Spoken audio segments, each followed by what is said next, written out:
This video will help you understand the Affirm Group RSL.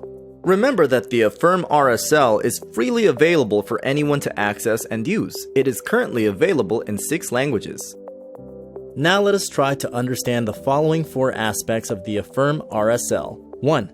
Scope. 2. Material types. 3. Test matrix. 4. Substance details. First, let us look at scope. The Affirm RSL is grouped into 6 categories: apparel, footwear, accessories, equipment, wearables, and home textiles. Apparel includes items like shirts, t-shirts, trousers, shorts, dresses, jackets, hoodies, sweaters, swimwear, and socks. Footwear includes items such as lifestyle shoes, sandals, boots, slippers, and sports shoes such as running shoes, basketball shoes, soccer shoes. Accessories include items like hats, belts, sunglasses, backpacks, gloves, hair clips, jewelry, and scarves. Equipment includes items such as shin guards, helmets, yoga mats, rackets, bicycles, chest protectors, and fitness equipment. Wearables include items like fitness trackers, heart rate monitors, digital watches, smart apparel and footwear, and wireless headphones. Home textiles include items like towels, bathrobes, bed linens, and blankets. Note that the Affirm Group is a collection of brands that sell a mix of products. This Affirm RSL provides chemical restrictions based on materials. The Affirm RSL does not cover questions like what needs to be tested, when should testing be done, where should materials be tested. Please reach out to your customer brand to ask these questions. Now that we have covered scope, let us discuss material types. We can start by considering a shirt. A shirt can be made up of 4 components: cotton fabric, nylon thread, a plastic button, and the screen print. Each of these 4 components can be a different material. The Affirm RSL covers all of these material types. They are called out as natural fibers, synthetic fibers, coatings and prints, and polymers. In fact, the Affirm RSL covers 12 different material types.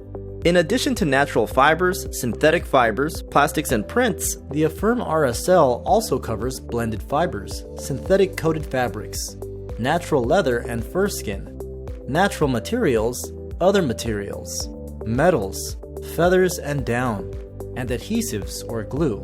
It is very important to provide information about the material composition of an item to a test laboratory. This will help the laboratory decide on the correct testing.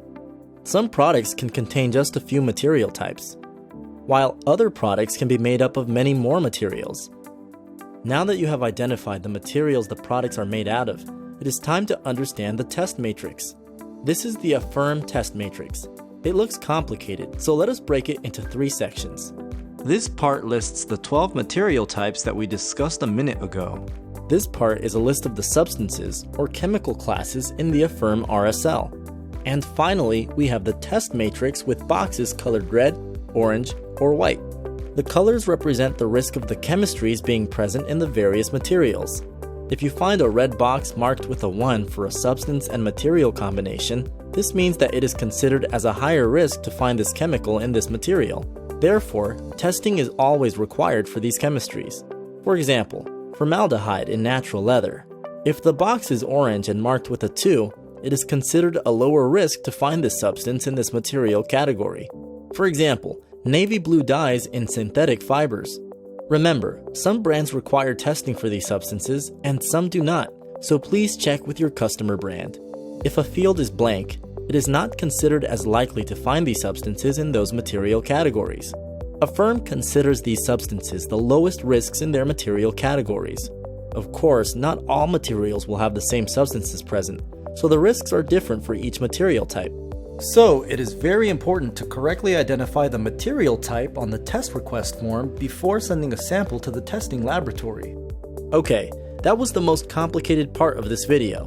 We will finish by talking about the details of each substance in the RSL. Each substance in the Affirm RSL will have the following information on it: CAS number, restriction limit, potential uses, suitable test method, reporting limit. On the very left column is the CAS number, which is a unique international identification number for each existing chemical. You can use the CAS number to find out more about each substance in the Affirm RSL. The second column shows the substance group. These are the substance groups from the test matrix. This box lists each specific substance within the group. For example, the group heavy metals contains specific substances including antimony, arsenic, copper, cobalt, lead, etc. If you see an icon, then you can click on it. This will take you to a chemical information sheet created by Affirm. These sheets provide helpful information about why the chemical is restricted by Affirm, the legal restrictions, where the chemicals are mostly found, and potential substitution possibilities. The chemical information sheets are also available in 6 languages: English, Chinese, Spanish, Vietnamese, Indonesian, and Japanese. The next column defines the restriction limit per substance. This is the value that decides whether a laboratory test shows a pass or fail.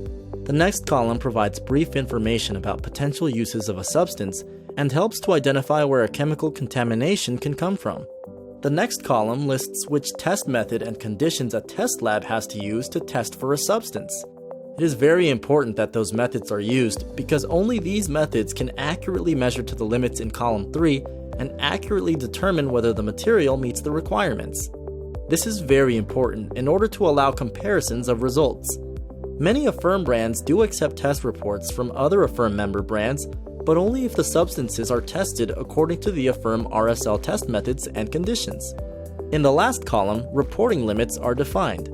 Reporting limits are the lowest level at which accurate, precise, and robust data can be reported.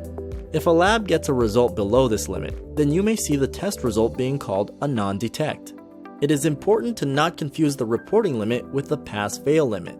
For example, let us consider this substance which is restricted at a 6, so anything above 6 would be a fail. However, it also has a reporting limit of 3, so labs will be able to provide data above level 3. Below 3, it will be considered a non-detect or ND.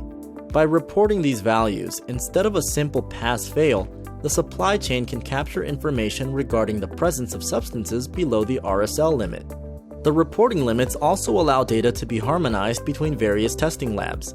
So in this video, we learned about the scope of the Affirm RSL, the various material types covered by the Affirm RSL, how to interpret the test matrix, and how to read up on the details of the chemicals or substances restricted in the document. Remember, the Affirm RSL is freely available for anyone to use and is translated into 6 languages.